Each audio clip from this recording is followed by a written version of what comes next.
It was well past midnight when the hospital felt unnaturally still. I'd been working the night shift as a nurse for years, but tonight something felt off. The usual beeping of machines, soft murmurs from distant rooms. It was all too quiet.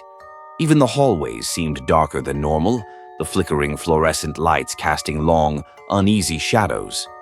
I was in the ICU checking on my patients when I heard it, faint like a whisper. I froze, looking around the empty hallway. Nothing.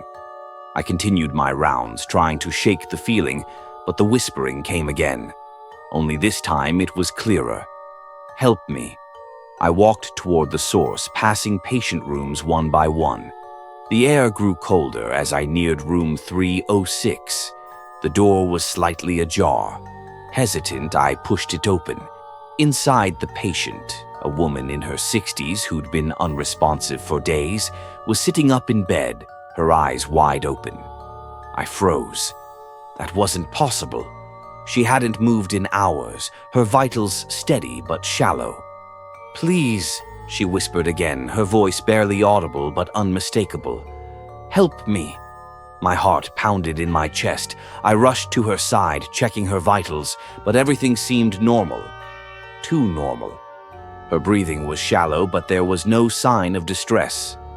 And then she smiled, a slow, unsettling grin that stretched too wide. "It's too late," she murmured. "They're already here." Before I could react, the monitors flatlined. The room went deathly still. I turned to leave, but the hallway outside was no longer empty. Shadows clung to the walls, and I heard the whispering again. Only this time it was coming from everywhere. The lights flickered, and I felt a cold hand brush against my shoulder. I wasn't alone anymore.